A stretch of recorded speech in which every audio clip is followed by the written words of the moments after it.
Assalamualaikum. Waalaikumsalam warahmatullahi. Oh, hari ni saya bawa mai geng-geng British. Dia seorang je berani mai. Belanda. Ya, dia seorang je berani mai ke podcast ni dengan baju macam ni. Oh, mencabar ni. Anak lian macam ni. Anak liar, aduh, lain macam ni. Tapi tak apalah, kita santai. Okey. Sihat. Alhamdulillah, bang. Abang, apa khabar? Saya penat sikit hari ni. Saya memang hari-hari penat.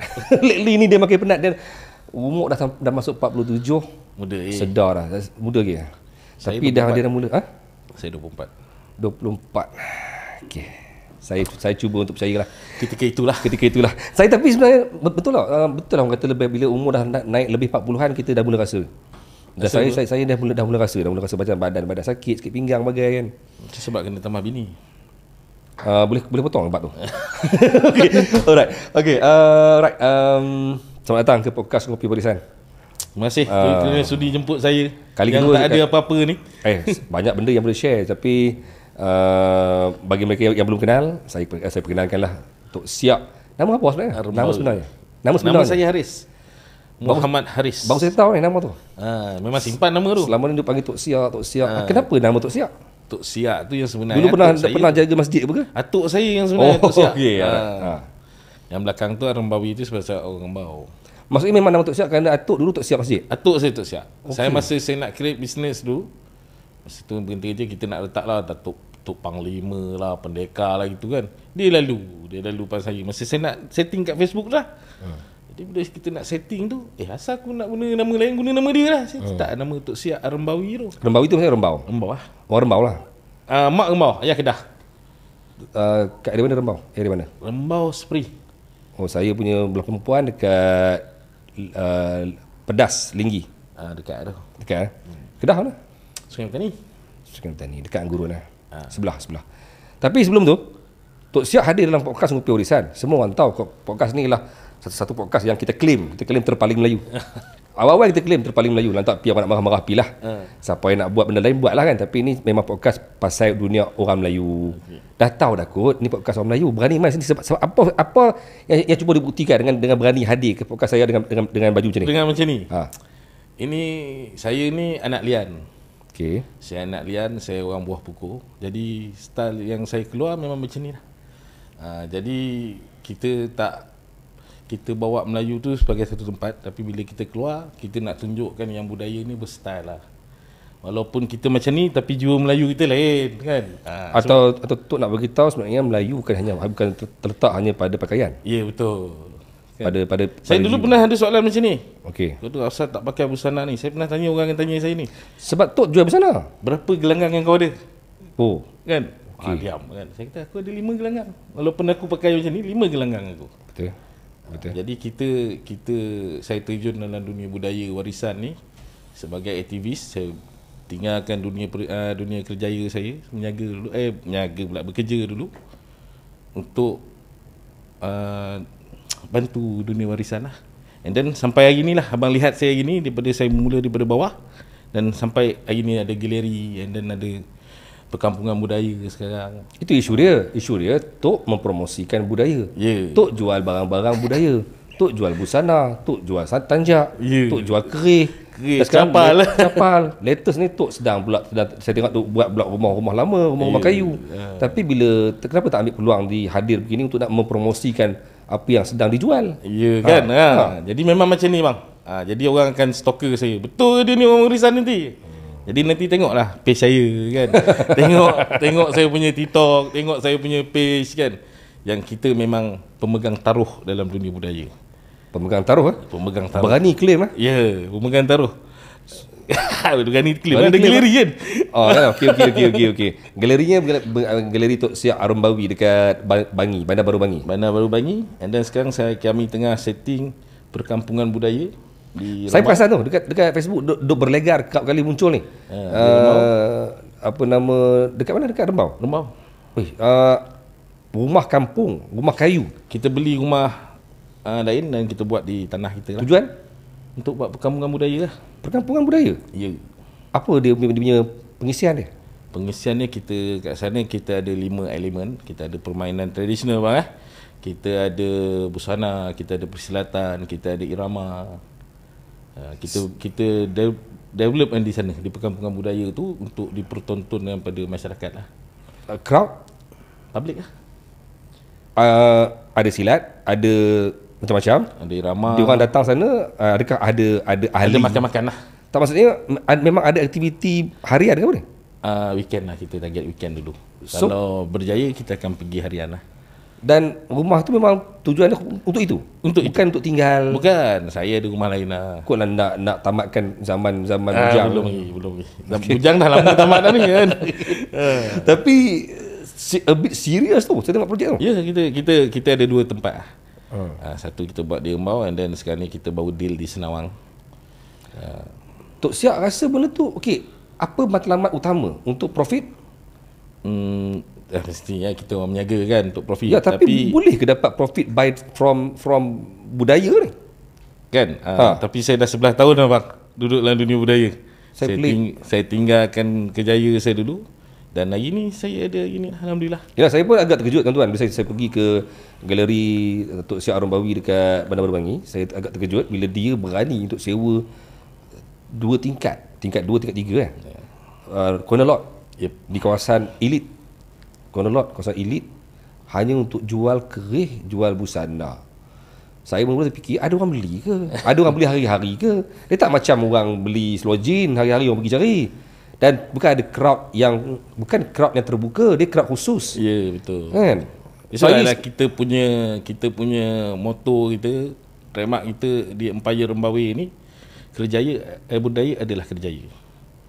Budaya ialah kerjaya. Tak ramai orang berani buat sebenarnya tau. Sebab apa tu? Kalau saya sendiri pun, okeylah, saya kena declare lah. Saya your competitor dalam busana tahun ni. Tak tahulah ramai marah tak pergi lah. Saya keluarkan busana saya sendiri, baju Melayu pesak ni dengan seluar. Pada ketika saya nak bawa keluar tu Tok, 2 bulan sebelum raya, saya berbincang dengan tim saya nak keluarkan busana. Tujuan time tu kasar sikit bunyi mungkin orang-orang yang meniaga akan marah. Saya kata apa? Saya kata, kalau selama ni orang jual busana ni mahal, 200 lebih, aku nak make sure orang-orang yang level-level bawahan B14 mampu beli. Saya pun keluarkan busana saya sendiri dengan harga yang mampu milik lah konon-kononnya. Time tu saya mula-mula nak buat, first saya punya ketakutan tau. Modal ada, tapi saya bincang dengan tim, aku nak buat busana ni berapa lain nak buat. Dia orang pun takut. Dia kata apa? Boleh jual ke ni? Ada orang nak pakai ke busana Melayu ni time-time raya ni? Kan? Nak lawan dengan bola bintang, era semua tak boleh lawan kita ni. Ya, okey. Okeylah, kita decide kita buat 1,500. 1,500 pasang. Tok, baju seluar. sepasang baju seluar samping dengan baju seluar samping dan bengkung, kita bagi dia one set. Seminggu je produk tu keluar, habis. Masya-Allah. Saya terkejut, kata, rupanya ada orang cari dah sampai ke hari ni, raya dah habis ni. Orang duk PM marah-marah. Kenapa tak buat lagi? Saya kata, maksudnya pakaian budaya ni yang kita duk nampak macam tak semua orang cari, boleh pergi. Mungkin tu yang buatkan mungkin Tok boleh bertahan kot. Dia biasa kalau orang tanya saya pasal menjaga dunia warisan ni, benda yang sama lah saya akan bercakap. Rakyat Malaysia ni ada 30 juta. 15 juta orang Melayu kita ambil. Yang mampu 10%, 150,000. Kan? 1,500 banyak mana dengan 150,000 tu bang?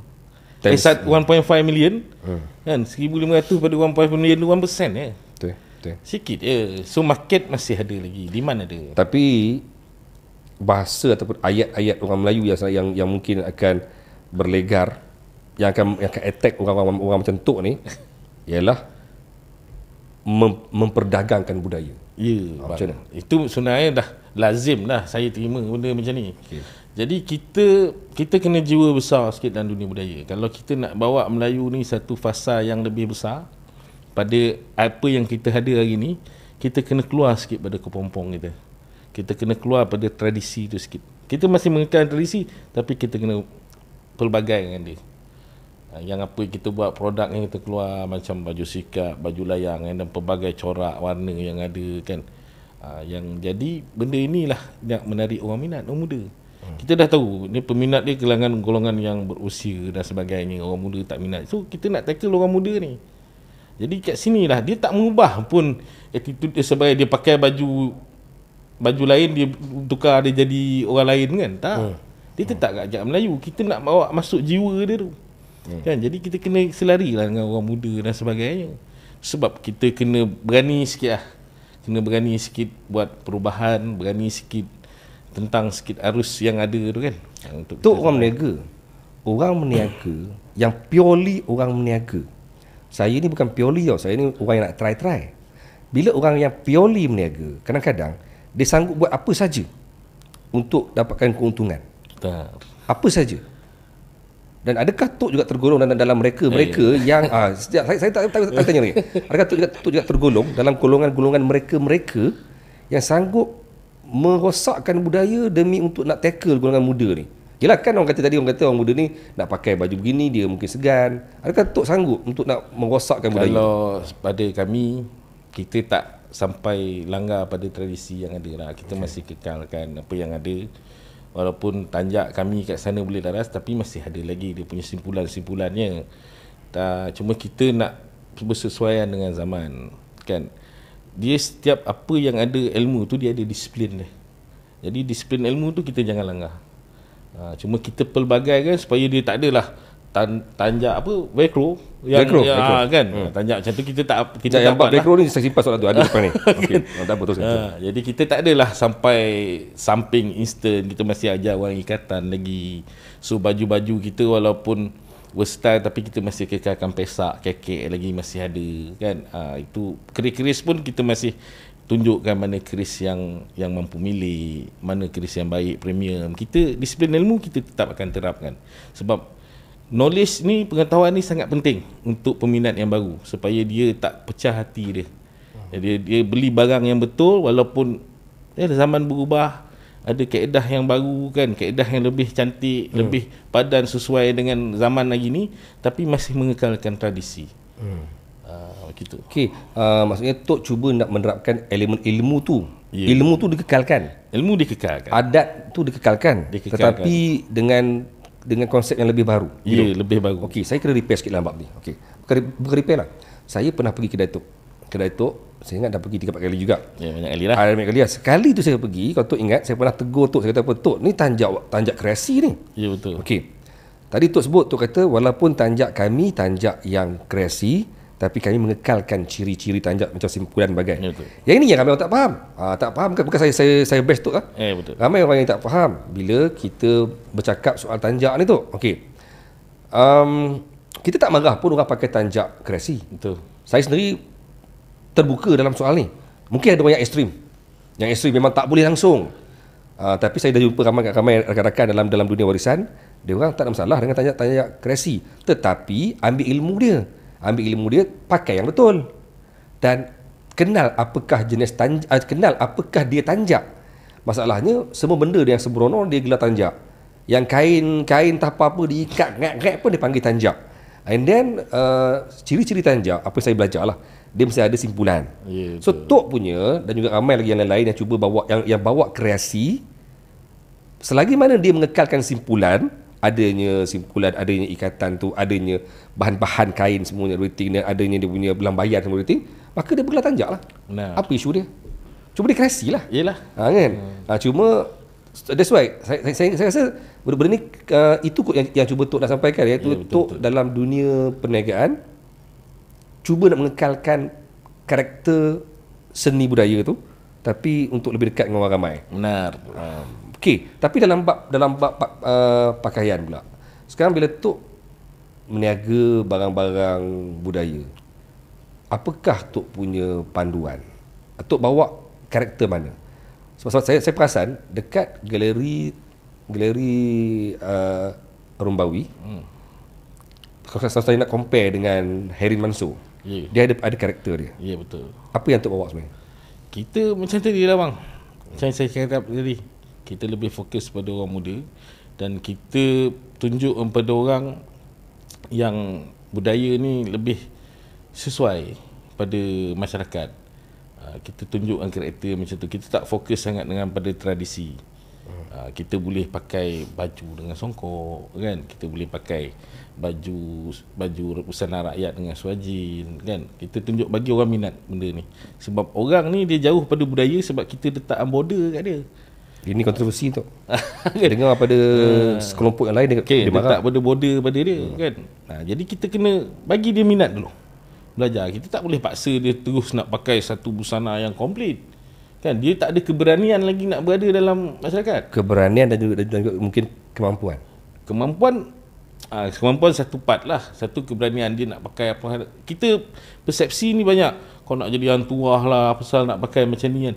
Kita nak terbit dengan benda tu kan. Kita nak terbit. Kita nak kena pecahkan tembok yang ada tu untuk bagi orang minat. Ini ada style kan. Ini ada style yang terbaru kan. Dulu orang kutuk-kutuk orang main kerih kan. Hobi kami mahal. Macam kerih kan. Bila orang kata apa nak main kerih, dia ingat kerih harga 2-300. Hari ni kerih dah mula. Orang muda dah minat. Dia dah satu benda yang eksklusif. Jadi untuk busana ataupun yang apa saja melibatkan budaya, silat ke kan, benda ni kita kena keluar. Kita kena pecahkan benda ni pada masyarakat. Terutama macam saya dah duduk dalam Gerak Lian Malaysia ni hampir 21 tahun. 21 tahun. Hari ni saya sebagai guru kanan yang ada dalam Gerak Lian. Jadi saya nampak pendekatan yang Pok E buat tu, dia pecahkan benda tu supaya orang muda minat. Kita kena keluar. Kita tak boleh duduk dengan tradisi yang dulu. Kita kena keluar benda tu untuk bagi dia orang minat. Benda yang sama lah kita buat dalam dunia perniagaan. Macam mana tu nak berdepan dengan satu kelompok yang tak boleh terima pemecahan ini? Okey, saya ni tengah tu. Saya boleh berkawan dengan dua side. Okay. Saya berkawan dengan satu side yang memang bukan ekstrim, yang memang tegas mengatakan busana is busana. Kau jangan campur aduk pakai baju Melayu Pesak dengan seluar jin. Kau jangan campur aduk pakai baju Melayu busana lengkap sampai dengan kepiah. Okey. Tapi saya juga berkawan dengan kelompok yang macam tu, macam Herin Mansur, macam apa nama Topek yang mengatakan bahawa macam ni lah. Kita nak didik orang dekati kita budaya, jangan letak border. Bagi dia try dulu pakai tanjak kerasi dulu. Lama-lama dia akan mencari yang warisan. Bagi dia belajar dulu pakai baju Pesak dengan seluar jin dulu. Lama-lama dia akan mencari sampin juga. Tapi macam mana tu nak berdepan dengan kelompok tadi ni? Sebab apa tu? Kelompok yang satu lagi ni, dia orang ni berilmu tu. Dia orang bukannya kelompok yang asabiah tak. Dia orang ni kelompok berilmu. Macam mana? Ada sanad-sanad dia. Dan mereka ada sanad-sanad mereka, mereka ada ilmu mereka, ada fakta mereka. Macam mana tu? Benda ni setiap apa yang kita buat ada yang orang tak perhati juga kan. Jadi perkara ni kita tahu dan kita duduk sebagai saya kata pemegang taruh. Kita berada dalam market pasaran, kita peniaga kan. Peniaga ni peranan dia sebagai middleman antara budaya dengan public. Kitalah yang bawa benda ni publish keluar. Jadi kita nampak budaya ni belum menjadi spark yang cukup menular lagi dalam masyarakat kita, terutama orang Melayu anak muda. Kita tak ada satu spark yang besar. Kalau kita tengok yang sebelum ni cerita Mak Kilau. Okay, spark yang itu spark yang baik. Bergelanggang silat penuh. Hari ni apa jadi?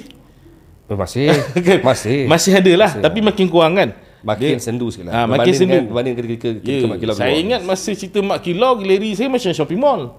Malah yang jual uniform silat kata habis stok.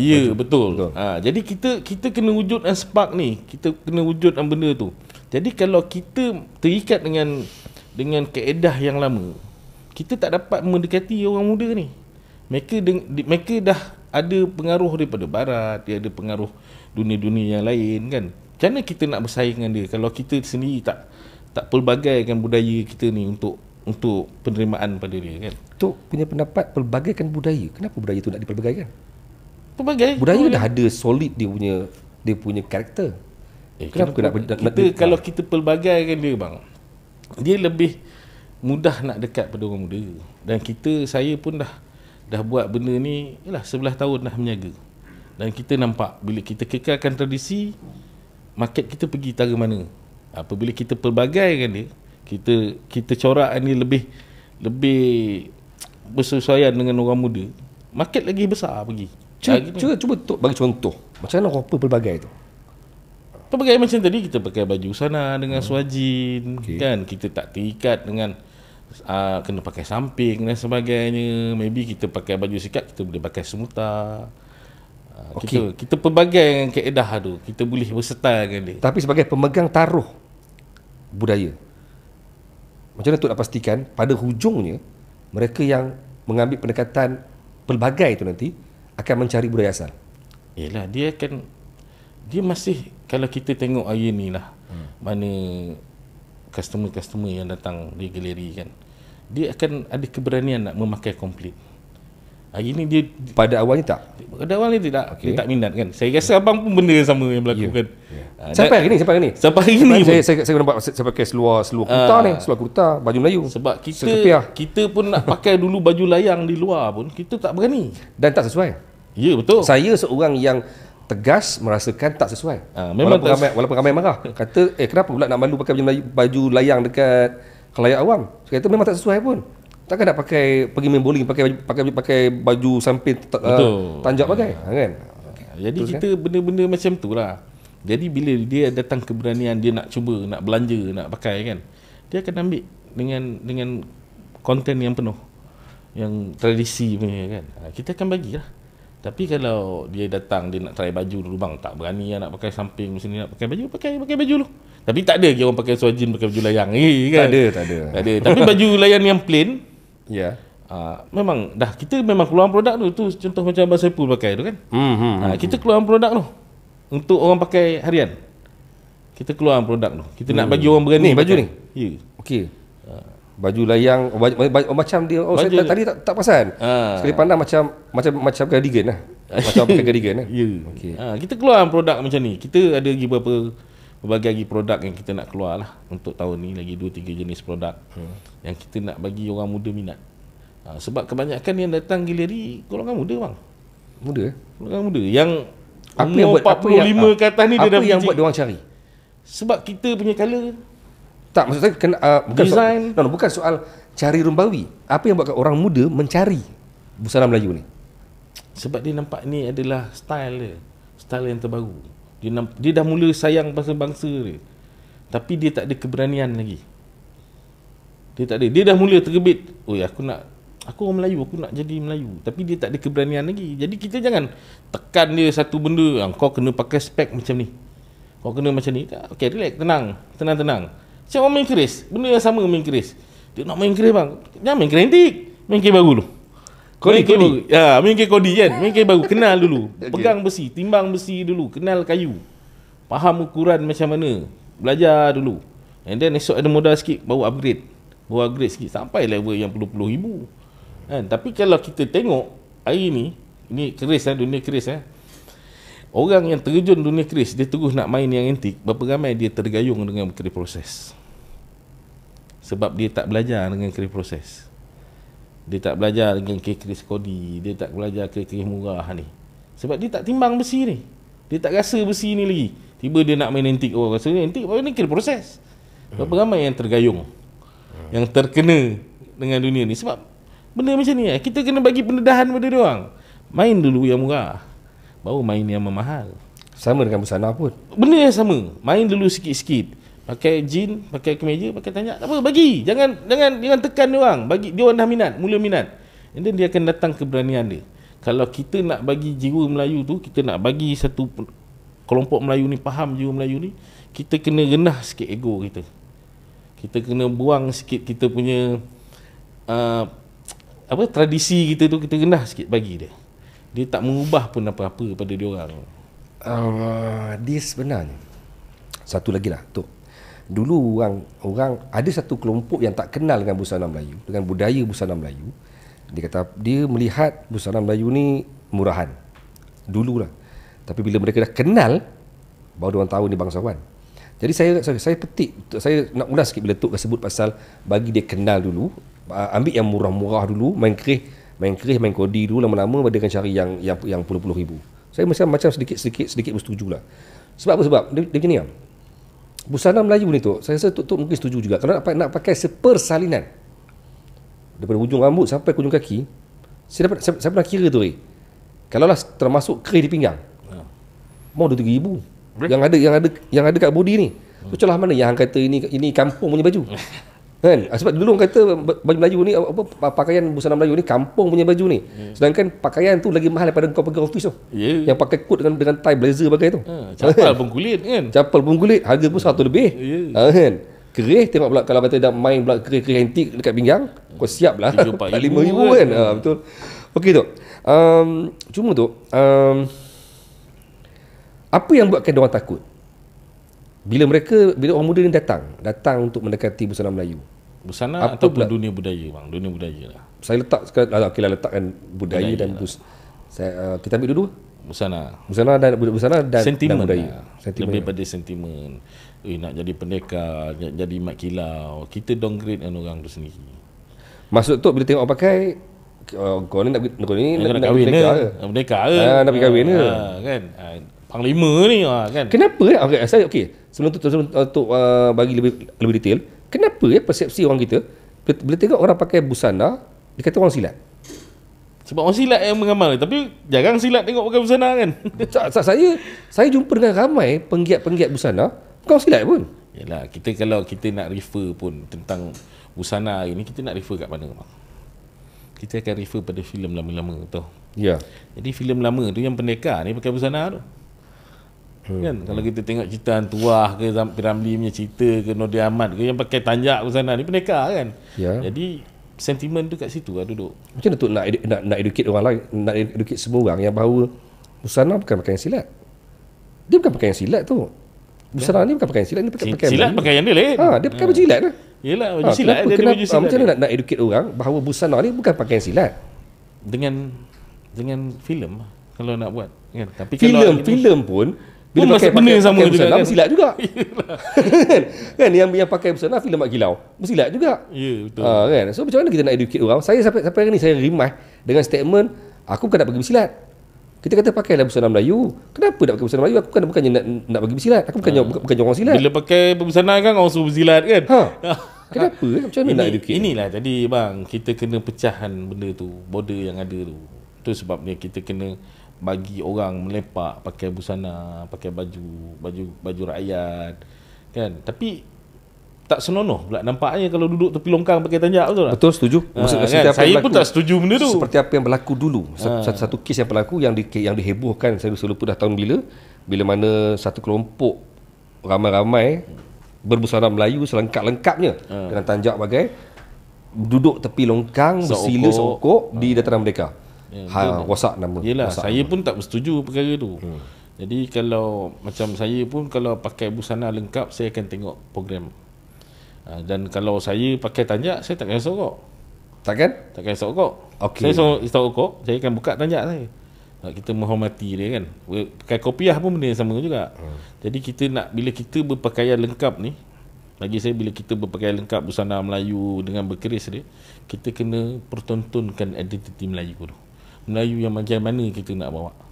Kredibiliti Melayu tu, disiplin seorang Melayu tu kan, cara bercakap dia, cara dia perwatakan, itu yang kita nak pertonton bila kita pakai busana. Jadi mereka yang hari ni generasi muda ataupun baru nak berjinak dalam dunia budaya ni, dia tak faham tentang disiplin ilmu ni. Dia tak faham tentang adat istiadat ni. Dia tak faham. Jadi kalau kita bagi dia penekanan pada dia, terus kita paksa dia pakai fully lengkap yang macam ni kan, dia tak bawa adat istiadat tu, dia tak bawa disiplin Melayu tu, apa yang akan jadi pada imej Melayu kita? Orang pakai busana ni seokok, duduk tepi longkang dan sebagainya kan. Persepsi itu akan datang negatif pada bangsa kita, pada budaya Melayu tu sendiri. Jadi kalau kita bagi dia dengan satu gaya yang pakai baju, pakai swajin yang biasa, orang tak nampak itu satu komplit busana yang lengkap. Jadi tak adalah pihak-pihak yang tersinggung dan sebagainya. Dan dia tahu bila dia akan, sebab kita ada komuniti kita bang, busana ni kita ada komuniti dia. Jadi bila dia nak belanja, nak ada kekuatan nak pakai busana, nak belanja dengan pakai baju lain, seluar lain, dia akan duduk bergaul dengan komuniti yang kita ada. Kat sinilah mereka akan belajar. Kat sinilah peranan kita sebagai penggiat budaya ni, pemegang taruh ni, yang akan main peranan kat sini. Dia akan dapat belajar kat sini. Tapi kalau kita terus tekan dia dengan satu pendekatan, kau kena pakai tanjak macam ni, kau kena simpulan begini kan, kena pakai baju, kena ada kekek, pesak dan sebagainya kan.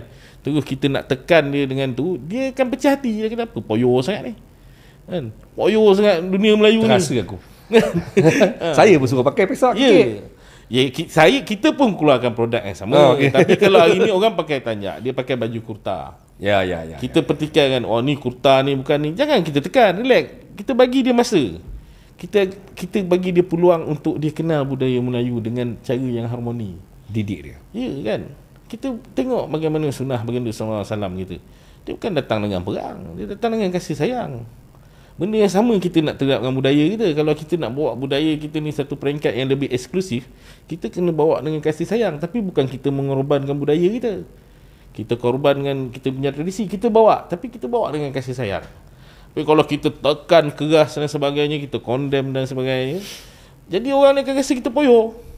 Kan? Poyo lah, apa benda ni zaman bila punya zaman. Saya pernah kena sekali. Pada saya ni orang silat yang begitu lama. Saya dah lebih 30 tahun untuk bersilat ni. Tapi saya menceburi terjun dalam dunia berbusana tak lama baru. Mungkin pada Lepas PKP. selepas PKP mungkin kot. Ketika itu saya baru nak belajar tanjak. Sebab kita dalam silat tanjak ni tak pakai sangat. Kita pakai tengkolok. Kan? Jadi bila saya mendekati tanjak time tu, kita tengah semangat nak mencuba. Jadi saya pakai tanjak ketika itu, saya buat live PRK Semenyih, pilihan raya kecil Semenyih. Saya pakai ketika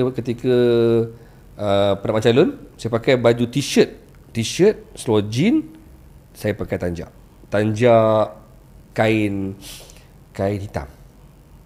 Plain lah. Saya plain. Saya kena kecam teruk. Dikecam teruk oleh mereka yang, bukanlah saya tak sebut sebagai ekstrim, mereka yang tak setuju tanjak dipakai dalam bentuk yang tidak lengkap, kan? Saya kena hentam teruk.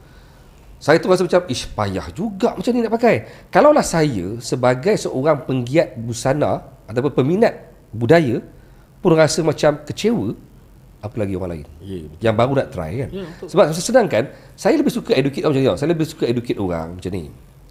Pakai, belajar. Satu, belajar. Yang kedua,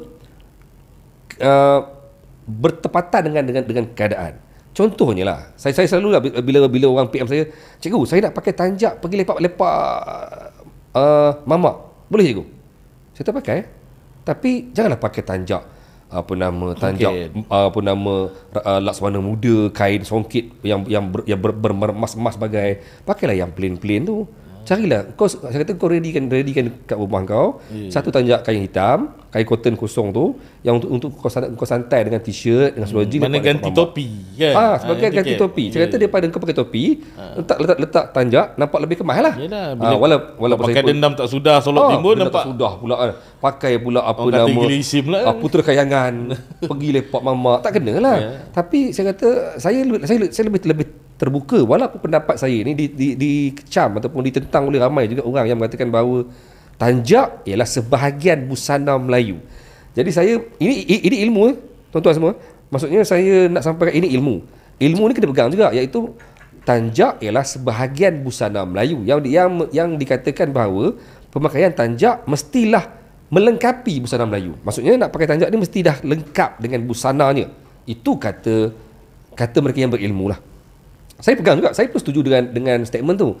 Tapi saya juga setuju dengan Tok bahawa kalau kita terus berpegang dengan benda itu, tanjak hanya boleh dipakai jika lengkap. Saya rasa tak ada ramai orang pakai. Tak ramai orang pakai lah. Benda yang sama dalam dunia persilatan kita hari ni bang. Dulu kita tak ada punching bag. Hari ni punching bag jadi alat latihan kita. Adakah kita tiru tinju boxing? Tak. Sebab kita nak latih. Kita ada alat untuk membantu latih. Dulu kita mungkin tak ada syllabus yang lengkap sebagai hari ni. Dan hari ni kita standard dah bersesuaian dengan zaman. So saya pegang budaya ni berevolusi. Jadi kita kena berevolusi ikut zaman ke zaman. Baru kita boleh berkekal warisan kita dalam dunia hari ni. Kalau kita masih kekal pada tampuk yang lama, kita masih kekal zaman Wak Empuk Wak Melini punya zaman, saya rasa hari ni tinggal berapa ramai penggiat-penggiat dia. Jadi rare lah. Kalau kita sebenarnya kita bukan nak perjuangkan warisan busana ni terlalu tinggi. Ini pendapat peribadi saya. Sebab saya berhenti kerja, saya berniaga. Saya bukan nak bawa busana, nak bawa keris. Ini adalah platform untuk dia mengenal Melayu tu. Kan, Melayu yang bagaimana yang kau nak bawa. Kalau kita dulu zaman orang pakai busana tanjak ni semua, zaman tu Melayu ni satu era tamadun yang besar. Yang gemilang zaman era sebelum Melaka lagi, zaman Melaka kan. Apa yang dia bawa? Dia kesungguhan dia bekerja, disiplin dia seorang pedagang yang hebat. Kan? Kita nak bawa ni kependekaran dia. Kita boleh tengok orang Melayu kita bantu perang Uthmaniyah. Orang Melayu kita pergi kat sana. Apa yang dia bawa? Adakah dia bawa pakaian dia? Adakah dia bawa keris dia? Itu adalah elemen-elemen sebagai orang Melayu untuk dia kenal. Tapi jiwa dia tu kita nak bentuk kan. Kita nak pergi sampai ke jiwa. Jadi kalau spark benda ni, kita dapat banyak lagi pendedahan pada anak bangsa kita, masyarakat Melayu kita. Kita akan jumpa satu Melayu yang ada credibility. Yang ni kita nak keluar. Dan hari ni rasanya abang tengok Empire Rembawi daripada mula kita berkawan kan hari ni, daripada satu tempat yang kecil kita pergi yang besar, dan hari ni kita besar. Yang ini kita nak pertonton. Asal tu yang belakang kan? Asal belakang tu kan? Asal saya ni menjaga dulu, saya menjaga pasar tani je bang. Oh, pasar tani, okey. Saya berhenti, saya dulu senior executive kat satu company oil and gas. Saya berhenti, saya terjun dengan pasar tani ya, saya mula. Saya menjaga pasar tani, saya pergi event. Mana yang kenal saya rata satu Malaysia ni. Sampai ke petani, sampai ke Singapura kita pergi menjaga kan. Jadi saya tahu, aku tak boleh berada pada tahap ni untuk orang tengok aku. Jadi saya buat galeri. Bila kita buat galeri, kita tahu kita tak boleh jalan seorang. Kita collaborate. Kita collaborate dengan Abang Saipul, kita collaborate dengan Abang Zul, and then beberapa NGO yang ada. Sebab hari ni kita tak boleh seorang-seorang. Kita tak boleh seorang. Kita kena bersama. Melayu ni kalau dia nak hebat, kita nak pergi satu tahap yang lebih tinggi. Kita tahu kita seorang, tak silap saya petikan daripada Imam Hanafi, tak silap saya. Dia kata kalau nak laju jalan seorang, kalau nak ramai, nak kuat jalan ramai-ramai. Nak buat benda yang besar. Jadi bila kita nak buat satu benda yang besar, kita kena ramai. Jadi hari ni kita pertonton kan, abang tengok kita buat perkampungan budaya, kita pindah rumah. Sebab kita nak tengok yang kita pada satu tahap ni kita move pergi tempat yang lagi besar. Dan kita nak tunjukkan inilah Melayu yang kita nak buat. Bila siap? Dah siap dah. Bila start? Sebulan 2 ya? Sikit lagi kita panggil. InsyaAllah. Okay. Baik, sebelum tapi saya rasa satu benda yang Tok kena ulas sikit ni. Bila Tok tadi kata bergerak beramai-ramai supaya lebih kuat. Sifat Melayu bergerak seorang-seorang payah nak pergi. Dia mungkin laju tapi mungkin tak sampai. Yelah, okay. Tak besar. Dia sini, saya suka statement tu. Dia kalau nak laju bergerak seorang-seorang, tapi laju tak mesti sampai. Kadang-kadang rebah. Tapi bila kuat, dia akan menempuh halangan. Okey, good. Tapi satu, maafkan saya semua warga-warga Melayu atau orang Melayu, maafkan saya kalau statement ni mungkin mengguris perasaan ramai orang. Melayu pula, satu benda saya perasan tu, perbalahan melibatkan ruang lingkup sendiri. Kuat. Pertama, menikam sama sendiri. Menikam satu hal. Menegakkan bukan pendapat. Menegakkan kepentingan yang dia bawa. Melebihi perjuangan budaya Melayu. Okey, contoh sekarang ni saya tengok yang tengah duk debat dekat dalam Facebook, duk tak habis-habis berdebat isu keris kodi versus keris asal atau keris antik ataupun keris apa nama, keris empu. Kenapa sama dengan tadi yang kes busana, perdebatan antara kreasi dengan warisan. Dia benda sama bang, dunia silat pun benda yang sama juga. Ori dengan tak ori, dunia silat kan. Kalau dunia muzik kita pun benda yang sama juga kan. Sebenarnya perkara itu lumrah, bukan pada orang Melayu je. Pada semua bangsa yang ada dalam dunia ni benda yang sama terjadi. Jadi kita fokus pada tujuan yang kita nak bawa. Jadi ini adalah sampingan. Kalau tak ada cabaran tapi macam mana kita nak buka mata crowd yang bukan dalam dunia tu. Sekarang katalah macam anak saya ni, dia ni tak kerti main keris. Dia tak pernah pun ada pegang keris pun, tak pernah ada keris peribadi pun. Dan now kita nak galakkan dia untuk memiliki sebilah keris. Dia pula bertembung pula melihat perdebatan Yang pasal ada dalam kodi dengan media pasal, sosial kita. Kodi dengan empu ni. So agak-agak dia nak berminat ke untuk masuk dalam dunia yang tengah duk berlawan ni, duk bergaduh ni. Dulu lain, dulu benda dia tak bergaduh macam ni. Dulu duk bergaduh mungkin takat bawa keris jumpa dengan ni, dia kata keris ni keris bukan empu buat ni, keris ni keris mesin buat. So tak sebar. Sekarang dia tersebar cukup hebat sebab dia melibatkan dunia sosial media. Dia kalau kita bercakap tentang perniagaan kalau saya ulas daripada skop perniagaan tentang perkara tu, dia sebenarnya bila jadi isu macam tu, market keris kodi lagi tinggi. Dia naik. Spark benda tu. Dan orang tahu dia nak cari keris yang baik, kos yang tinggi. Dan dia tahu keris ni murah. So dia akan pakai yang murah. Kan, untuk dia mengenal keris yang baru, yang lebih baik. Tu okey dengan keris kodi. Saya okey. Okey. Saya memang menjual dia kan. Okey. Nah, saya tak ada masalah. Macam saya katalah, ada modal. Sekejap, sebelum tu pergi jauh kan. Explain, bagi orang faham kan, ada yang komen datang apalah kodi ni. Explain. Keris kodi ni adalah satu istilah, satu benda yang dibuat dalam kuantiti yang banyak. Bukan daripada empu lah kan. Bukan, ni kuantiti kodi ni sini. Asalan kodi ni, satu kodi ni 12 tak sedap saya. Okey. Banyak lah. Banyak. Bahasa Indonesia kan. Bahasa Indonesia. Kalau istilah adalah, kalau biasa keris ni akan ditempa khusus, satu-satu akan ditelek, akan ditimbang dengan disiplin ilmu yang tertentu.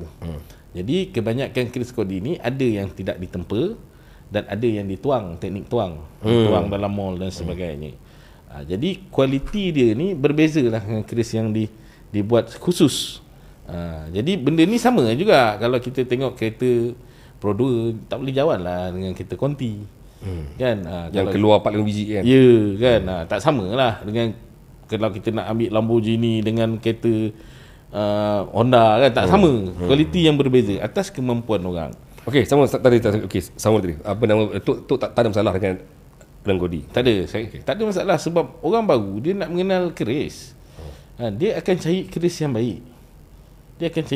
Sebab repeat customer tu kan ada, dia akan mula minat keris baik. Bang, saya nak keris buatan tempatan yang baik. Kita propose lah dia pada mana keris yang baik. Depend pada bajet dia lah. Kan? Dia tak samalah keris buat yang masalah yang diketengahkan oleh cerita-cerita yang berada dalam media sosial ni. Apabila keris ni buatan yang kurang baik daripada tukang-tukang, daripada sebenarnya kurang baik ni tukang sini pun ada juga yang buat keris gelanggang ni kan. Bukan tukang-tukang di seberang saja. Jadi keris tu diklaim sebagai keris yang baik. Yang ni tak betul. Keris-kerisan orang panggil kan, keris mainan, keris biasan ataupun keris yang kurang berkualiti, tapi kau angkat keris ni sebagai satu keris yang berkualiti. Patut market dia harga 300, kau hentam 3,000. Jadi apa masalah dia? Masalah dia bila pembeli ni nanti kita ajar. Ini dalam pengalaman saya berniaga, kita ajar keris ni adalah satu pelaburan yang bagus. Hari ni kita beli 1,000, besok kita boleh jual 2,000, kita simpan, harga dia makin naik. Tapi kalau bila sebelah keris ni, kami ni peniaga-peniaga ni, kita ada tak satu siling, walaupun dia tak ada penanda aras, keris tak ada harga penanda aras, tapi kita tahu keris ni tara mana dia boleh letak harga. Okey, contoh keris gelanggang, harga maksimum 300.5. KK yang kodi 12 inci, 15 inci kan, 300.5. So kita biasa peniaga, kita akan kurangkan 20-30% pada harga market. Maybe dalam 280, 300, supaya dia beli nanti, dia akan dapat balik pada harga dia jual, ataupun dia ada untung sikit pada harga dia. Tapi masalah dia bila datang orang-orang yang baru datang, yang nak menjaga ni, dia jual atas cerita keris ni baik semua sampai harga 2,500, 3,000 kan, 1,500. Tapi keris yang harga yang standard das yang 300 tadi. Ya. Ini yang jadi masalah. Yang ini yang jadi pecah hati bila orang ni pergi mengadu pada orang lama yang main keris. Yang ini yang jadi tak sedap. Aku jual keris antik pun 1,500, macam mana kau beli keris ni 3,000. Jadi yang ini yang jadi cerita hot kat dalam pasaran ni. Satu lagi yang saya dengar bila orang-orang yang baru nak kenal keris, dia memang tak ada ilmu, dan dia diracun dengan keris antik. Orang kata keris tua, keris lama, besi-besi lama kan. Maka kemunculan orang-orang baru yang tak belajar ni membolehkan peniaga-peniaga ni ambil kesempatan dengan menuakan keris yang baru dengan tujuan nak bagi dia jadi mahal. Itu macam mana pula? Ada berlaku tu? Ada. Ini ada. Itu sebab kita duduk, kita ada persatuan Seraga dalam Seraga Pusaka Warisan Malaysia. Saya itu pimpinan presiden ni lah sebelum ni. Jadi kita tegakkan pada peniaga ni, muamalat kena jaga. Kita nak menjaga bukan untuk kita nak bagi anak bini makan, jaga. Apa saja barang yang kita jual, kita kena cerita. Kan, kalau barang ni proses, kalau tak tahu kata tak tahu. Kalau baru kata baru, kalau lama kata lama. Yang ini kita galakkan, dan kita galakkan pada pembeli-pembeli, mungkin ada yang dengar dalam podcast saya ni, cari seller penjual yang trusted. Kita ada macam saya di Banyi, Empire Rumbawe, kita ada Sufi Seraga Warisan. Di Kelantan ada Jaguntung. Di Perak ada Keris Empire. Lepas tu ada berapa ramai lah penyaga lagi yang keluar. Macam Cikgu Izham, Cikgu John di John Irzam di Mazri, di apa, Batu Cave. Ni orang yang jaga disiplin ilmu. Mereka ni menjaga disiplin ilmu. Jadi mereka takkan jual satu barang yang lebih pada harga pasaran. Dia tahu tak padan kita nak ambil, sebab kita jaga nama. Kita jaga, kita bukan saja nak ambil keuntungan, tapi kita jaga branding. Hari ni saya bertahan hampir 11 tahun sebab kita jaga benda ni. Sufi lama lah tahan sebab kita jaga benda ni. Kita tahu barang ni boleh pergi ke mana. Walaupun barang ni cantik, kita takkan tekan ni lah harga dia. Walaupun cantik, tapi bila main antik, dia satu benda yang ni lah. Kalau keris antik ni, dia harga dia banyak tengok pada demand dia jugalah. Keris antik kan dia macam RZ. Kan? Tapi saya tengah perjuangan sebenar ke antik ni, ke keris belah Sumatera kan. Sebab sebenarnya kalau pantai barat ni banyak ke keris Sumatera. Banyak orang menidak ke keris Sumatera kan. Ni keris Indo ni, no kan. Orang Melayu ni kau kena terima, Sumatera tu adalah Melayu. Peradaban bangsa ini bermula di sana. Bukan di sini, bermula di sana. Raja-raja bermula di sana. Keris-keris belah Sumatera adalah keris Melayu. Jangan kita kata ni keris Indonesia. Tak. Sumatera ni, Indonesia ni bagi dua, satu tanah Jawa, satu tanah Sumatera. Yang ni Melayu.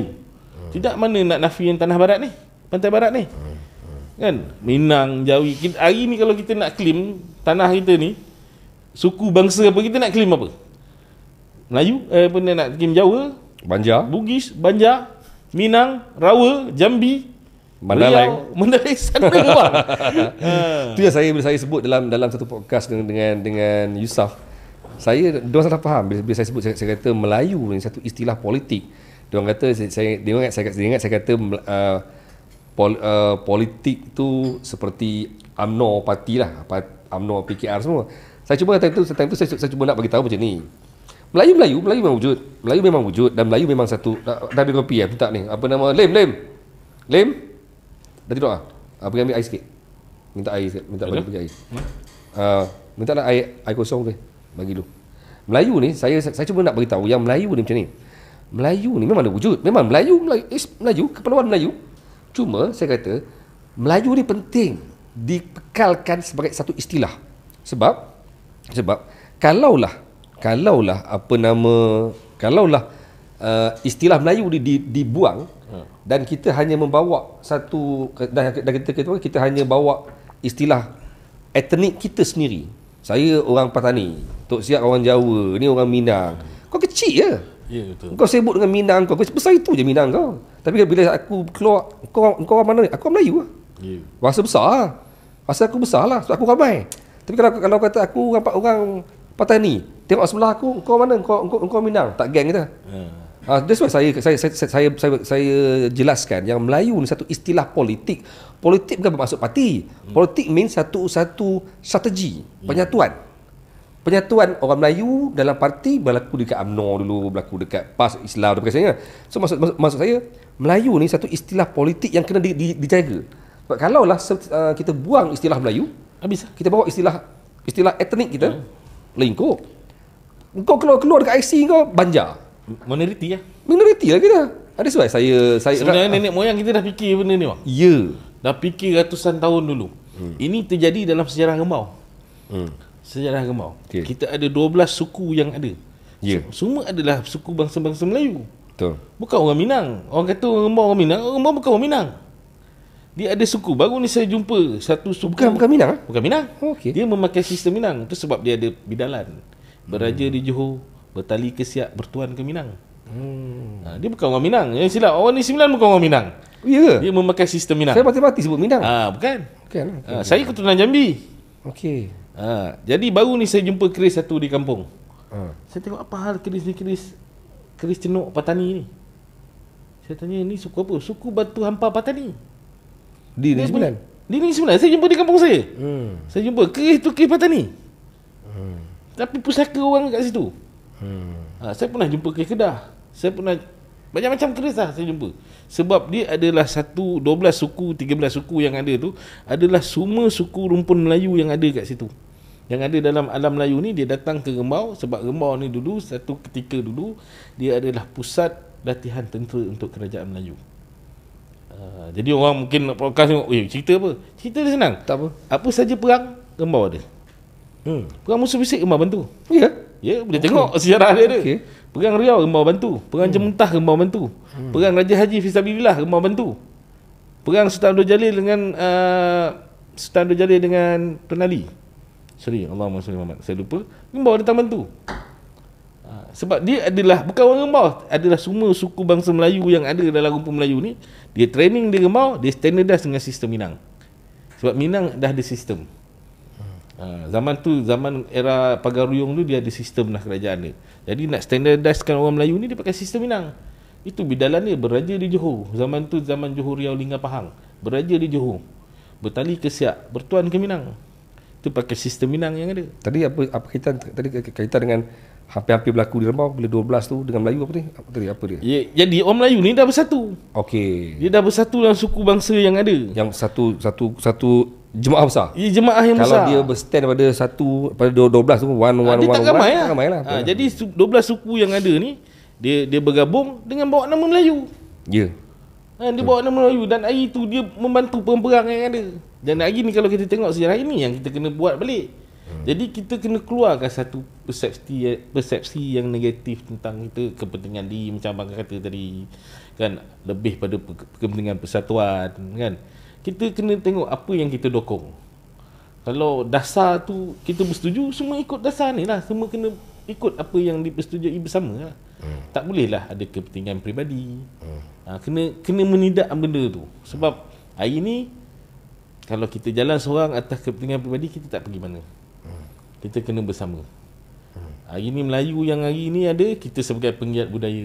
Kita adalah orang silat, kita penggiat busana, kita orang keris. Berbagai elemen ada dalam budaya Melayu ni. Suka saya panggil budaya lah. Irama pembudaya, permainan pembudaya, pakaian pembudaya. Kita bersatu atas nama Melayu. Tepikan sikit benda-benda yang temeh-temeh ni. Tepikan sikit kan? Kita bersatu. Kita perlukan anak bangsa kita untuk mendongkong tanah air kita ni. Yang ini yalah, tapi kerana jiwa Melayu ni satu benda, sorry lah, sekali sorry orang Melayu kalau sedikit kasar. Melayu ni kadang-kadang satu benda, kerana kepelbagaian yang indah dalam orang Melayu. Yang indah, saya sebut indah lah. Melayu ni di bawahnya terangkum pelbagai etnik, pelbagai suku-suku. Dari Dini 9, di Rembau tu 12. Itu pun sebenarnya berlaku di Sabah Sarawak pun. Orang Ulu ada 11 orang suku dia. Ada 11 orang panggil sub etnik. Orang Ulu ada 11, 12. Sama Melayu pun di bawah dia ada banyak. Adanya Banjar, adanya Minang, adanya Mandailing, adanya Patani kan. Kan. Tapi kerana keindahan kepelbagaian orang Melayu yang terlampau banyak ni, membuatkan kadang-kadang dia senang sangat berpecah. Dalam Melayu adanya suku yang banyak, adanya fahaman politik yang banyak, adanya pergerakan silat yang banyak. Silat pun kadang kau mengaku lain. Adanya apa tadi, pasal keris pun banyak fahaman. Ya, betul. Pasal busana pun banyak fahaman. Ada je Yelah. yang buatkan dia senang-senang nak Sebab crack. kalau kita tengok dunia keris ni, macam-macam persepsi ada kan. Macam ni look tujuh untuk pendekar. Sebab benda tak ada buku bang. Atas cakap ke cakap kan, mulut ke kata mulut ke sini. Hari ni keris yang kita kenali, dua keris yang tak ada nama. Keris Bugis dengan keris Melela ni keris yang tak ada nama. Tak ada nama maksudnya? Tak ada nama lah. Melela tu besi tu. Oh, nama besi? Bugis, keris Bugis kita asal pamor kita panggil Bugis. Oh. Betul kan? Tapi kita ada keris Carita, kita ada keris Panasaras, kita ada Tok Chu lagi. Itu keris yang ada nama. Kan? Lepas tu keris tu tak ada nama. Kita tak standardizkan nama dia tu. Jadi kalau saya cerita tentang dunia perkerisan ni kan, kalau kupah pedih kan. Kadang-kadang kolektor ni sebenarnya dia jadi kolektor nak jual keris mahal je kan, bukan dia nak memperjuangkan perkerisan tu kan. Saya pernah cakap ada satu orang kolektor ni, pedih sikit kan ni kalau wakil dengar kan. Kalau betul awak nak perjuangkan tentang budaya perkerisan ni, keris ni pergi duduk dengan persatuan, jual dengan persatuan, siapa pun tak boleh nak beli. Tapi kau simpan barang ni sebab kau nak jual mahal, kena dengan harga yang baik kau jual juga kan. Sebenarnya nak jual mahal bukan nak sayang bangsa ni pun kan. Kalau betul nak sayang keris ni, kau tak jual barang ni, tapi orang offer jual lah kata kan. Sesak kan jual lah. That's why saya kata keris ni ada pelaburan yang baik. Jadi kalau orang keris tu apa lah ni nak menyaga lah, sebenarnya dia pun nak jual mahal. Tanya kolektor yang ada ni. Saya je tu yang bukan pelaburan yang baik. Sebab saya beli keris sepanjang saya kenal dengan Abang Zul, dengan Tok semua, dengan lain-lain. Saya dah ada 12 bilah keris kat rumah. Tinggal 4 sekarang. Jual tak? Bukan jual. Tapi nak bagi. Orang datang, duduk macam tu, Azrul, kita pun okeylah. Itu pelaburan lah tu. Keris yang tu saya beli kat tu, keris apa nama, keris siapa yang keris Beko tu. Keris yang tangan siapa yang Pahang? Pak Lee. Tangan Poli. Kan saya beli kat tu. Tak ada lah. Dah bagi orang. Tak ada lah. Tapi itu pelaburan juga bang. Kita bagi pada orang pahala satu. Orang ingat kenangan tu. Moga-moga lah. Yelah. Okey, Tok, kita dah tutup cerita bab menega-menega ni. Saya perasan Tok ada timing kan? Oi, laju juga timing dia. Dah hampir sejam. Baik. Saya punya podcast takkan terlampau melirik sampai 2 jam. Saya akan buat sejam lebih sikit cukup lah. Memang tu saya punya ni lah, saya punya prinsip podcast ni. Baik. Saya ada perasan dalam Tok punya, kerap kali juga Tok ada share dengan saya dan juga sering invite. Malah saya perasan lately ni invitation datang daripada pelbagai-pelbagai orang yang saya nampak macam memegang gabungan ataupun bukan memegang gabungan, saya sebut sebagai antara pimpinan-pimpinan kelompok orang Melayu. Antaranya Cik Ton, ramai lagi lah. Yang ajak ke satu perjumpaan macam daurah. Tok pun selalu buat. Apa sebenarnya benda tu? Maulid. Apa sebenarnya benda tu? Kenapa dan apa tujuan utama mereka-mereka yang di atas-atas ni sekarang cuba nak kumpulkan seramai mungkin? Untuk tujuan apa sebenarnya? Kasih sayang lah tu bang. Kasih sayang lah. Lebih pada jiwa kita kan. Sebab kalau kita panggil, kita bawa program contoh mandi minyak, yang datang anak gayung kan. Ya. Apa hal orang lian nak datang? Betul. Kan? Kalau buat penamat buah lian, pasal gelangan lain nak datang. Jadi bila kita buat program yang melibatkan maulid, kan, Rasulullah ni datang untuk umat. Jadi buat program ni, kau daripada kalangan apa saja, kau kena datang. Kau akan datang. Sebab ni untuk meraihkan kekasih Allah kan, Nabi Muhammad SAW. Ya, betul. Jadi bila kita buat program macam ni, kat inilah titipan kita, ukhuwah kita nak raikan. Apa yang kita cerita tentang tadi, tentang kita keris kodi, tentang busana. Sebab kita tak ada ukhuwah, kita tak ada silaturahim. Kita kenal tapi kita tak pernah kenal orang ni. Dia pandang saya pada jauh, dia tak pernah kenal saya pada dekat. Rupa dekat, orang okey ni kan, number lah sama tak? Kita pandang Abang Azrul sombong kayak gini. Rupa dekat okey. Sebab itulah, jadi bila kita buat program-program yang melibatkan maulid, melibatkan selawat ni, orang tak ada sebab nak datang. Dia panggil maulid. Bukannya daurah. Daurah ni lain, maulid. Biasa kita buat program, kalau abang sebut Cik Ton dan sebagainya, program maulid. Maulid ni lebih pada program selawat kan. Jadi program yang ini kita buat, kita di Embayi Rembawi 4 kali setahun kita akan anjurkan. Kita nak panggil untuk kasih sayang. Kita nak panggil dia orang untuk kita kenal kat sini lah, kita nak kenal. Kita buat program ni sebab kita nak ngagung Rasulullah. Apa lagi yang besar lagi? Kan, program yang kita nak panggil ni agung Rasulullah lah. Kita nak selawat, nak puji-puji Rasulullah kan. Nak rindu pada kekasih Allah ni kan. Itu sebab kita panggil. Jadi kita panggil tu bukan sebab atas tiket perguruan kita. Kita bukan tiket perniagaan kita. Kita panggil tu sebab program Maulid. Jadi kat sini ya kita nak kenal. Kat sinilah titipan kasih sayang tu kan jadi. Baik. Saya saja tanya tu. Sebab saya nak, bukan saya jangan salah faham. Kan ada kata Azrul, benda tu pun kau nak persoalkan. Bukan persoalkan. Kita buka laluan sebenarnya pada Tok untuk nak jelaskan dan juga untuk nak mempromosikan benda tu supaya ramai orang cuba untuk terlibat. Baik Tok, saya tanya begitu sebab apa? Sebab adakah Tok rasa setuju dalam keadaan kita Melayu sedang berpecah belah, termasuk dalam perniagaan, perkerisan, politik, budaya dan sebagainya, program seperti Maulid tu sendiri satu program yang saya tak langsung dapat menyatukan. Sebab apa tau?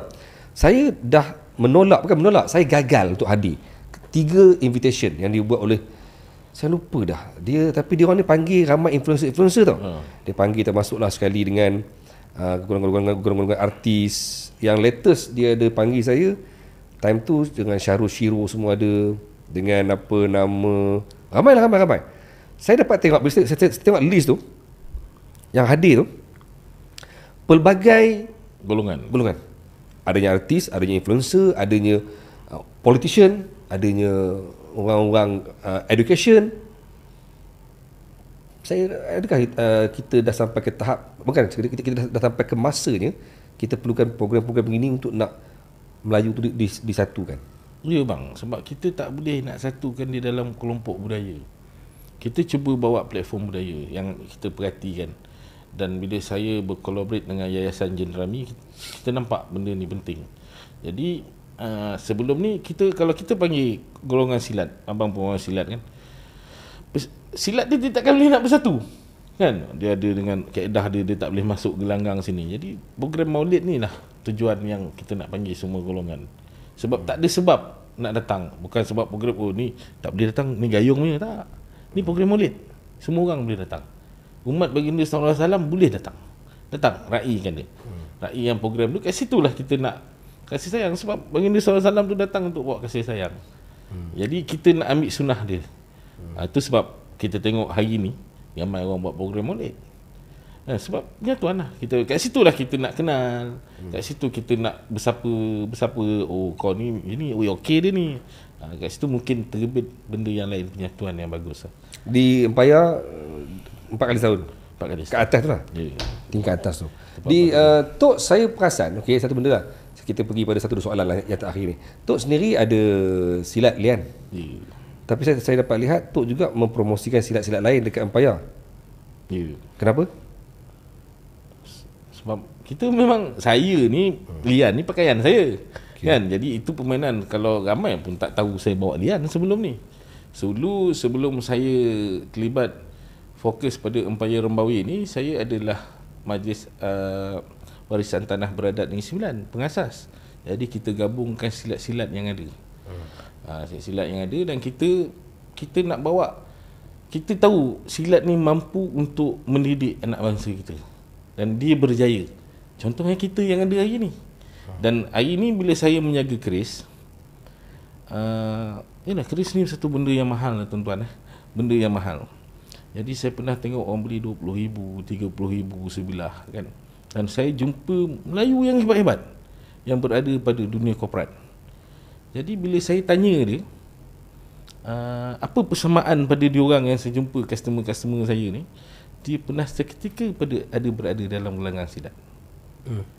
Jadi pernah seketika berada bersilat lah. Pernah bersilat.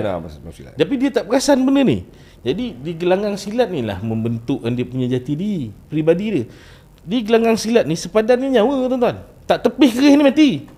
Apalah masalah kat luar sekat dengan masalah ekonomi, kan, dengan masalah yang ada hari ni, masalah politik, benda remeh pada orang silat ni. So kita tak nampak orang silat bising-bising. Sebab dia di gelanggang dia dah dibanting, dah diajar tentang jati diri, dah diasuh. Jadi dia tak ada masalah. Dan hari ni kita jumpa berapa ramai orang silat yang berjaya. Dia pernah seketika berada dalam silat. Jadi apa yang saya buat dengan sahabat-sahabat saya ni, kita ada saja gelanggang, kita akan promote. That's why lah macam saya tak mampu nak mengajar semua. Saya ada 5 gelanggang, tak mampu saya nak ajar. Jadi saya tahu ni gelanggang ni ada kat sini. Tanya area mana, semuanya kau pergi Syekh Mazrul. Dia ada mengajar kat sana. Silat sama je. Dia pergi belajar. Nanti dia akan sendiri akan cari. Dia akan cari, dia rasa dia nak belajar macam ni, dia akan pergi silat ni. Kan dia nak belajar kuncian kan, dia pergi silat ni. Dia kata dia nak main pedang kan, dia pergi silat macam ni kan. Dia sendiri akan cari. Jadi kita ni, terutama kalau yang dengar dalam podcast apa ni, Kopi Warisan ni, jangan terlalu totok dan fanatik dengan permainan sendiri. Kan? Bebas bagi peluang pada program-program lain. Kalau dengar ada kawasan ni, kita tak cover kawasan tu, apa gelanggang yang ada situ, bagi dia orang pergi belajar. Promote saja. Bagi dia orang belajar. Sebab kita nak ajar benda baik pun. Tak akan ada kita nak ajar benda bukan. Belum pernah lagi guru silat mengajar benda bukan. Yalah. Okey tu. Soalan terakhir saya. Soalan yang lebih kontroversi. Tadi bila Tok kata Tok tak ada masalah untuk mempromosikan budaya dan juga busana dalam bentuk yang lebih dekat dengan orang ramai atau orang-orang muda sekarang. Apa pula pandangan atau pendirian Tok? Saya tak takut untuk nak gunakan istilah, walaupun kau nak marah-marah lah. Nak kecam-kecam lah. Saya tak takut untuk menggunakan istilah pelacuran budaya. Apabila sampin dibuat instan dan macam-macam lah. So apa pendapat Tok dalam istilah fashion yang macam ni pula? Yang ni secara peribadi ni, kami di Empayar Romawi tak bersetuju abang. Tak bersetuju untuk samping instan, tanjak yang lekat-lekat. Dia langgar pada disiplin ilmu. Kita tak bersetuju. Walaupun tapi dia orang akan jawab seperti apa yang Tok jawab. Ya, bagi dia pakai dulu. Nanti dia pelan-pelan lah belajar ikat. Ya, betul. Jadi tapi kita tak melarang pun. Tapi secara peribadi kita tak bersetuju. Sebab kita tak mengamat, sebab dia ada disiplin ilmu dia tadi lah. Kan, ada benda yang, tapi kita tak praktik yang benda tu. Walaupun kita berkemampuan nak buat, tapi kita takkan praktik yang benda tu. Contoh macam ni lah, kita isap okok. Kita tak suka anak kita isap okok, tapi kita isap okok juga kan. Benda yang sama kan. Anak tak bagi anak isap okok kan, tapi kita isap okok kan. Benda yang sama jugalah. Kita tak bersetuju. Dan kita tak praktik yang benda tu, tapi kita tak melarang untuk dia jual. Cuma pendedahan ilmu tu penting. Jadi hari ni pun orang yang pakai tanjak tu, yang pakai tanjak velcro apa semua kan, dia tahu pun tanjak yang ikat ni lagi cantik. Ya. Kan? Memang kau tak boleh lawan. Mana boleh lawan handmade dengan benda pakai mesin? Tak boleh lawan. Hari sama juga ukiran. Dia kata ukiran ni cantik. Kau tak boleh lawan ukiran tangan ni. Dia ada seni dia, sebab seni ni hidup. Kan? Seni ni satu benda yang hidup. Sama ikatan, sama kat samping. Dia buatlah samping macam cantik pun, dia tak boleh lawan. Kau boleh samping tu satu jenis kau boleh buat. Kita boleh buat pelbagai kan. Sudah dia nak belajar. Kan? Dia tahu yang dia tak boleh nak lawan dengan keaslian. Hak tetap hak. Dia takkan boleh lawan. Jadi bagi je peluang pada dia orang. Tapi agak terjejas sikit pada penjaga-penjaga yang lain ni kan. Pada penjagaan agak terjejas. Ya. Terjejas. Saya mungkin tak rasa sebab saya bukan dalam bidang tu. Cuma saya bukan risaukan. Saya bukan risaukan pasal menjejaskan perniagaan orang. Saya lebih risaukan pada satu hari nanti apabila orang kita ambil semuanya mudah. Dia macam ni kan. Bila saya buat satu video cerita pasal tanjak, cara pakai tanjak. Simple je. Saya kata benda mudah je. Apa yang pening-pening kepala? Tanjak ni simpulan dia letak di telinga sebelah kanan, sama ada di belakang ataupun di atas. Itu je. Jangan letak di belakang, jangan letak depan, jangan letak sini. Bila saya explain macam tu, semua marah. Payahlah pakai tanjak ni, semua tak boleh, apa tak boleh. Apa yang payahnya? Aku cuma cakap letak di sebelah sini. Aku tak kata kena pakai tu mesti letak bunga berhias sebagai, tak ada. Jadi apa yang rumitnya? Letak je dekat sini. Letak je. Tapi dia orang akan kata macam kami tu lepas kami semua tak nak pakai topi sedang. So nampak tak orang Melayu dia tak boleh terima tau. Benda yang sebenarnya dalam ilmu Melayu ni dia mudah. Saya letak Melayu dan Islam ni dekat sangat. Islam ni agama yang mudah sebenarnya. Banyak benda yang sebenarnya mudah dari Islam. Tapi tak boleh dipermudah. Jangan mudahkan, cuma dia mudah. Agama yang mudah. Betul. Agama yang mudah dan kita senang dan kita boleh ikut. Sama dengan Melayu pun, banyak budaya-budaya Melayu ni dia mudah. Dengan tadi bila sampin, kau tak reti pakai berbunga-bunga, kau letak ikat cukup lah. Dan malah pun dah diajar pakai bengkungnya, Saya lebih suka yang ada orang jual bengkung dalam tu. Yang bengkung samping tu kan. Itu satu inovasi saya kira membantulah. Letak dulu bengkung dan baru kau gulung supaya dia tak jatuh. Saya punya pendirian begitu. Bukan saya marah sampai saya kata dia orang ni macam mana. Tapi saya marah. Saya marah kerana seumpamanya macam apa yang ada dalam dunia Melayu ni susah. Contoh macam tadi baju Melayu pesak kekek. Apa benda baju Melayu ni pesak kekek, korang nak nampak lebih smart. Saya kata cubalah kalau macam label aku ni, saya ni pakai yang slim fit tu, buruk. Jangan nampak perut di depan. Itulah dunia Melayu, dia bagi nampak kemas. Yalah, selesa dah. Tapi orang kita tak nak terima. Dia mula bang, nanti dia akan faham benda perkara yang sama. Benda yang sama, sebenarnya benda ni bukan berlaku pada dunia warisan saja. Apa saja dalam dunia ni jadi. Kita ambil perumpamaan tentang kereta. Kan, orang kata tak nak pakai konti lah, mahal. Maintenance mahal. Tapi kau pakai kereta Proton 3 bulan sekali servis. Rosak setahun mungkin 2-3 kali. Konti ni sekali kau tukar 2 tahun esok rosak, 3 kali rosak. Japan Car macam tu. Sebenarnya kos sama tapi persepsi. Jadi bagi dia rasa, dia dah rasa, dia akan tahu benda. Dia akan lalu proses benda tu. Saya tambah sikit tadi, konti tu. Pakai konti boleh, tapi dengan ilmu. Saya dulu pun takut pakai konti. Bila pakai sekarang pula ada zaman-zaman ada grup WhatsApp bagai. Duduk dalam tu, tahu dah bila WhatsApp sikit aku pergi jumpa orang ni. Senang murah je pun, tak mahal mana pun. So, sama macam tadi dengan Senam Melayu. Nampak macam rumit, tapi bila kau dah kenal, ada ilmu, bercampur dengan orang, mudah. Betul. Sebenarnya campur campur orang. Terbuka banyak sangat NGO aktivis. Benar, kita kena ada jiwa yang Melayu yang besar lah. Untuk kita jiwa yang besar. Okey Tok, last word kepada mereka-mereka sedang menonton Ngopi Warisan ni, harapan Tok ataupun mungkin Tok apa-apa Tok nak sampaikan, nak jemput orang pergi ke apa nama di Rembau ke ataupun di Bangi, silakan. Okey. Jemput boleh, tuan-tuan boleh jemput datang ke galeri kami. InsyaAllah di Bangi Seksyen 15 Empayar Rembawi. Boleh cari di Salai Bangi Station, kami di atas dia lah. Jadi untuk dunia alam Melayu ni lah, saya sungguh panggil alam Melayu Mahawangsa. Lebih meliputi sampai yang lebih besar lah. Nusantara ni kecil kan, Mahawangsa ni kecil. Jadi kita, macam tadi kita tekan tentang penyatuan dan sebagainya. Sebelum saya terlibat dalam fokus pada dunia warisan ni, saya jumpa satu ayat. 20 tahun dulu saya jumpa satu ayat. Dari satu kecantikan menjadi sempurna, dari pelbagai menjadi satu. Jadi hari ni kita yang ada ni, pelbagai kemahiran yang kita ada, pelbagai budaya yang kita ada, elemen keris ke, kita kena bersatu untuk jadikan dia cantik. Kan, tepikan sikit perkara-perkara yang remeh-temeh, tepikan sikit. Letakkan tepi dan kita akan perbetulkan dia masa ke semasa lah. Untuk kita, agar orang nampak dunia budaya ini boleh membantu pembangunan sosial anak muda kita. Hari ini kita pernah bagi tanah ini pada orang politik. Gagal untuk menyelamatkan anak bangsa kita. Cuba kita orang budaya ni untuk bagi peluang pada kita pula, untuk memimpin anak bangsa kita daripada gelanggang silat, daripada sosial budaya kita, daripada perkerisan, pada busana, irama dan sebagainya. Kita bagi peluang ni pada budaya. Cuma kita orang budaya hari ni tepikan sentimen keakuan, tepikan sentimen kepentingan peribadi dan prinsip dan sebagainya. Lebihkan pada nak share pendedahan ilmu ni kepada anak bangsa kita. Sebab kita pernah, tanah ni pernah berjaya 500 tahun dulu, 600 tahun dulu, dia pernah berjaya dengan membawa budaya ni naik. Hari ni kita nak mengulangi balik, kita nak naik balik kegebilangan bangsa kita dengan budaya.